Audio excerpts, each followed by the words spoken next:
Hello everyone and welcome back to the State of the Web. My guest is Jeff Posnick. He's on Google's developer relations team, and today we're talking about service workers and how they're elevating the capabilities of progressive web apps. Let's get started.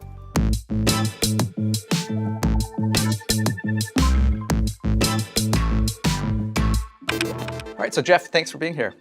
In the context of web technologies, what does it mean for a worker and what does it actually do?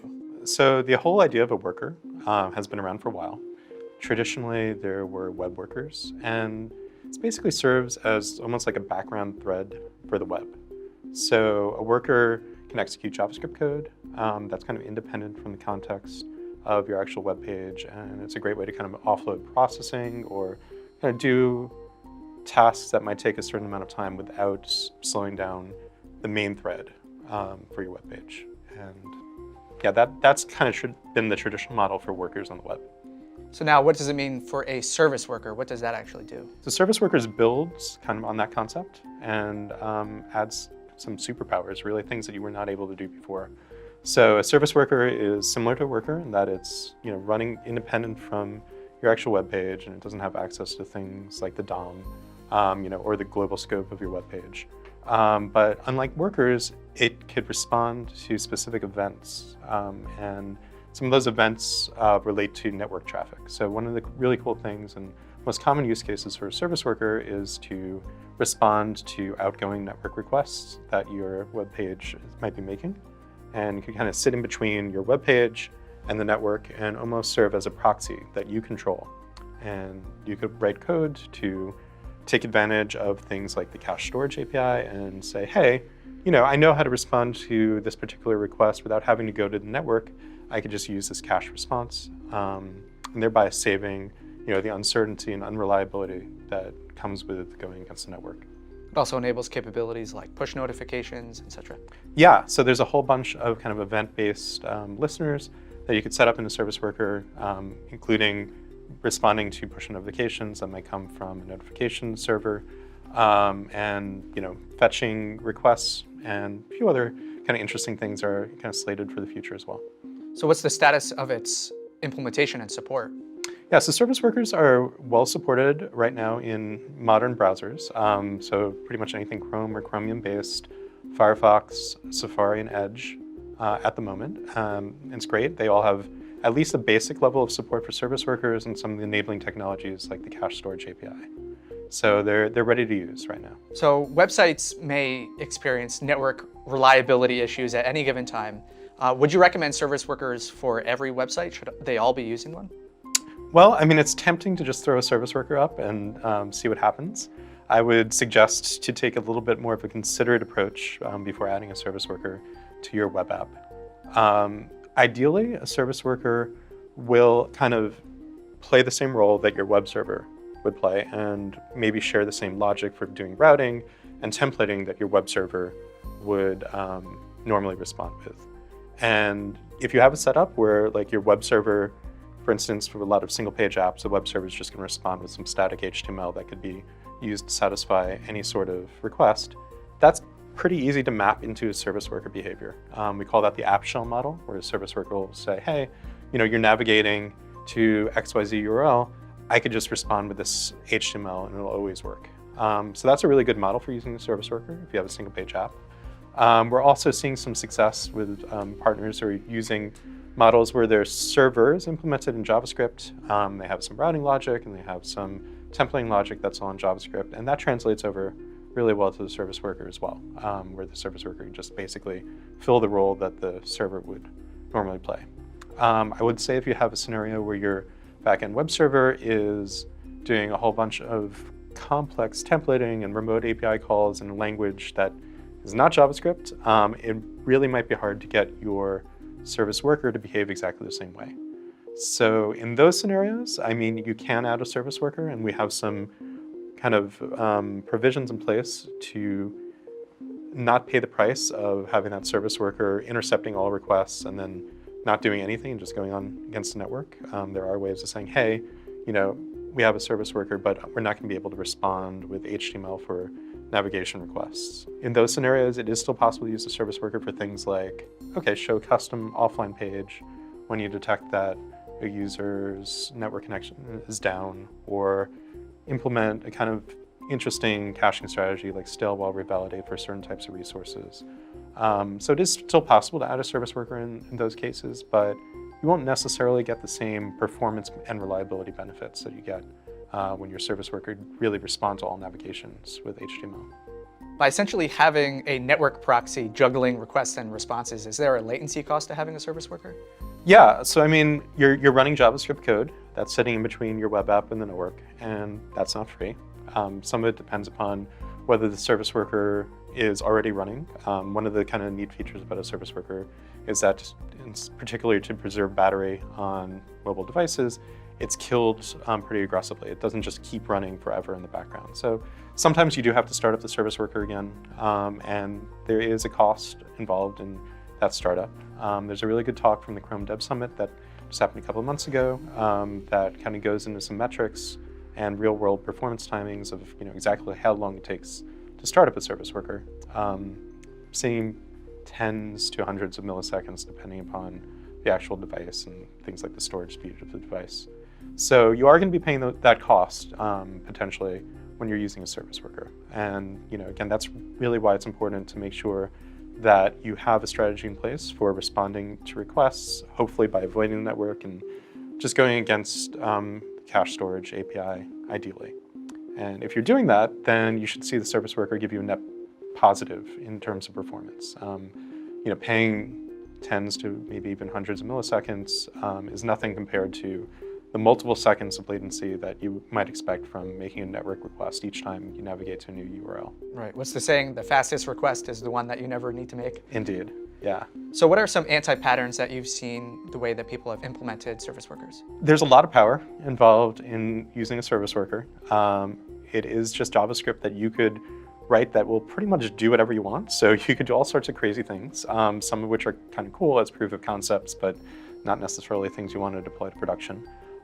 In terms of the things that we've seen kind of as pain points or things that are pretty easy to unfortunately get wrong when implementing a service worker, I think one of the things that is most common is caching requests and responses as you go without having any sort of upper limit on the amount of data that you're storing. So you can imagine a website that maybe has a bunch of different articles. Each of those articles has images. It's pretty easy to write a service worker that just intercepts all those requests and takes the responses, saves them in the cache. But those cached responses will never get cleaned up by default.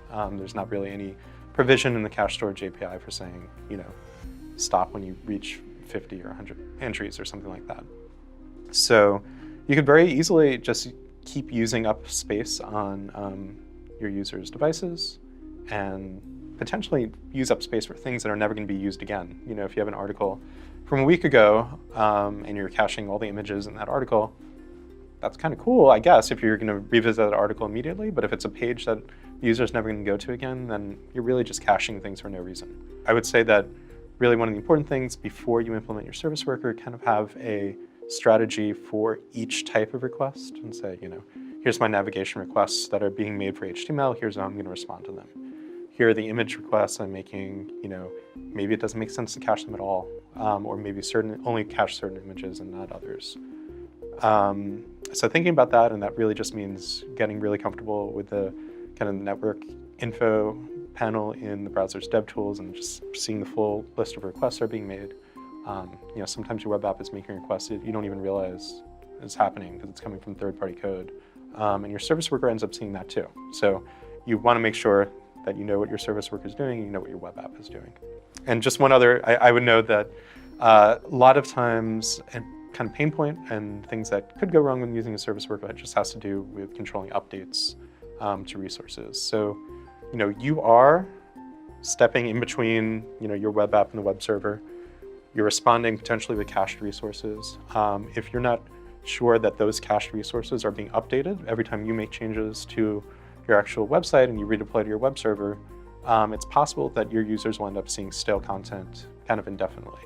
And this is a trade-off. Like seeing stale content but avoiding the network gives you performance benefits. So that's good for a lot of scenarios, but you do need to have a provision in place for updating and making sure that, maybe the user sees still content, then the next time they visit the site, they get fresh content. So, you could do that right. Unfortunately, you could get that part wrong, and the users can end up with a frustrating experience. So you maintain a tool called Workbox.js. What is that and what does it do? Sure. So Workbox is an open source kind of set of libraries for dealing with service workers and kind of all aspects of building service workers. So we have some tools that integrate with build processes, including, we have a Webpack plugin, we have a command line tool, we have a Node module. And that aspect of the tool is basically something that you could drop in to your current build process and kind of get a list of all of the assets that are being produced every time you rebuild your site, along with kind of some fingerprinting information, like, say, this is a particular version of your index.html. Workbox will keep track of that for you, and then it will efficiently cache all of those files that are being created by your build process for you. And that just helps ensure that you don't run into scenarios like I just described where you've rebuilt your site and you never get updates to your previously cached resources. And we also have some tools as part of Workbox that kind of are more executed at runtime as part of the service worker. So some libraries for doing common things like routing requests. There's just kind of some canonical response strategies for dealing with caching. So things like still while revalidate or going cache first. We have implementations of those strategies inside of Workbox. And then we have some kind of like value adds on top of what you get with the basic service worker spec and the cache storage specs. So we actually have an implementation of a cache expiration policy that you could apply to the caches that would otherwise just grow indefinitely. But using Workbox, you could say, hey, I'd actually like to stop when I reach 10 items and purge the least recently used item in this cache when that happens. And a few other kind of random modules. We see it as a bit of a kind of grab bag for all the things that somebody might want to do with a service worker. And we kind of ship them as individual modules. You could choose the ones that you think would be useful for your particular use case. You don't want to use something, that's fine. You don't have to incur the cost of downloading it or anything like that. Do you foresee some of those caching and expiration policies making their way back into the cache storage API? Yeah, I mean, it's kind of interesting whenever you have something that's almost like a polyfill for some behavior on the web, whether that ends up being implemented back into the standards and, the actual runtime could just fade away and just use the underlying standards. And, I'd like to see that. I think that Workbox has been really great for kind of enabling folks to ship service workers in production and seeing the types of things that they actually need when you're shipping something in production. And a lot of times when you can do that, you can point to something like, it is actually important to have runtime cache expiration. That could then be used when going to different standards groups and saying, hey, we really do need to extend what's supported natively in the platform to take care of this really common use case. Whether it actually happens or not remains to be seen. But I think Workbox is positioned to help folks with kind of that initial proving that these things are necessary stage, and we'll kind of take it from there. So in terms of adoption, according to the HTTP archive, less than 1% of websites tested actually include a service worker, which is kind of a misleading number for two reasons. The first is that it's actually growing at a very fast rate, and the websites that do include it are actually pretty popular websites. Can you give us some examples of those? Yeah, so I think the raw number of URLs, unique URLs, might be on the lower side, but I think in terms of traffic, sites as big as Google Search have deployed a service worker for some types of clients. Partners that we've talked about using Workbox in particular in the past include like Starbucks has a nice progressive web app that's implemented, Pinterest as well.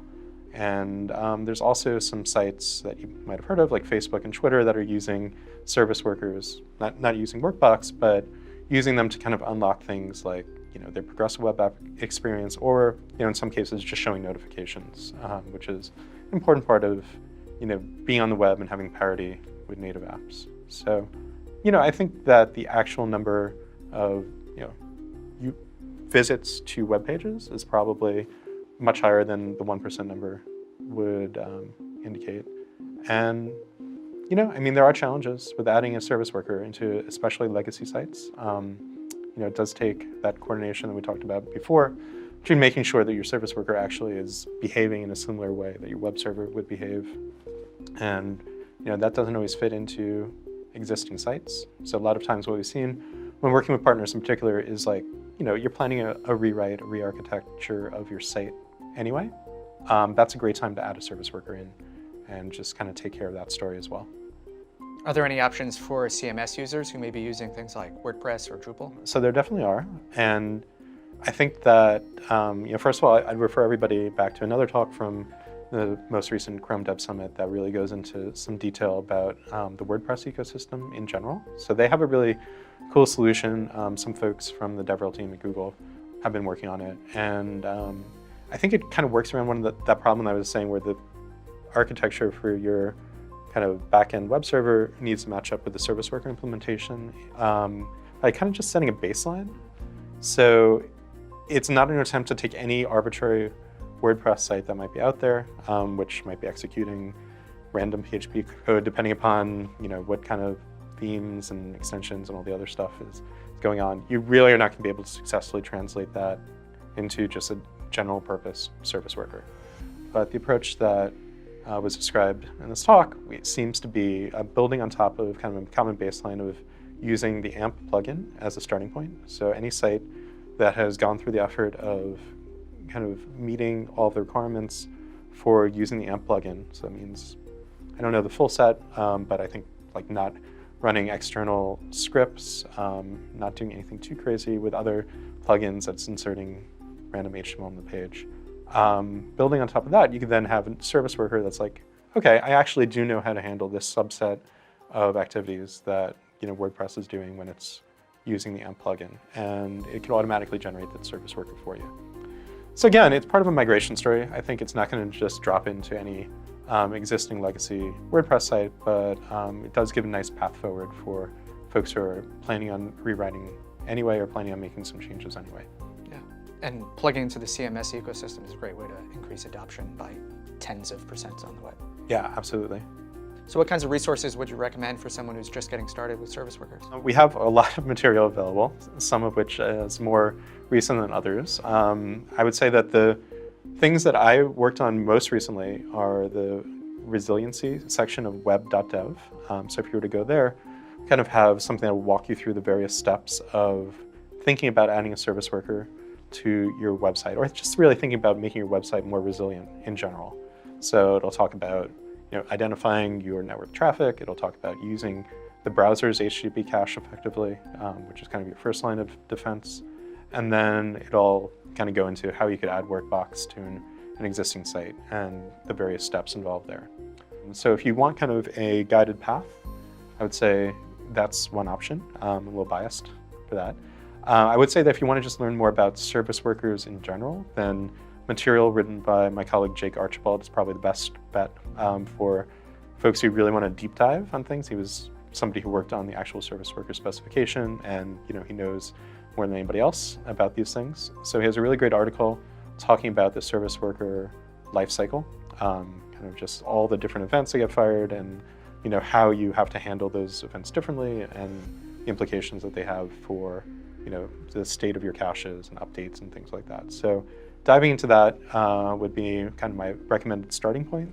And he has another article that talks about kind of a cookbook almost for recipes for caching. So implementations of the stale while validate pattern and cache first pattern. If you wanted to implement it yourself instead of using Workbox, he kind of walks through the process there. Is that the offline cookbook? Yeah, it's the offline cookbook. And if you want something that's really offline, there's some actual physical books that are pretty cool related to service workers and progressive web apps in general.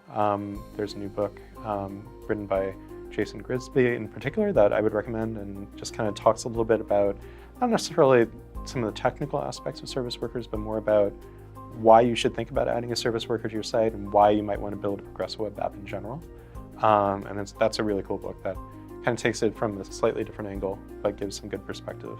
Great, Jeff. Thank you again for being here. Absolutely. You can find links to everything we talked about in the description below. Thanks a lot, and we'll see you next time.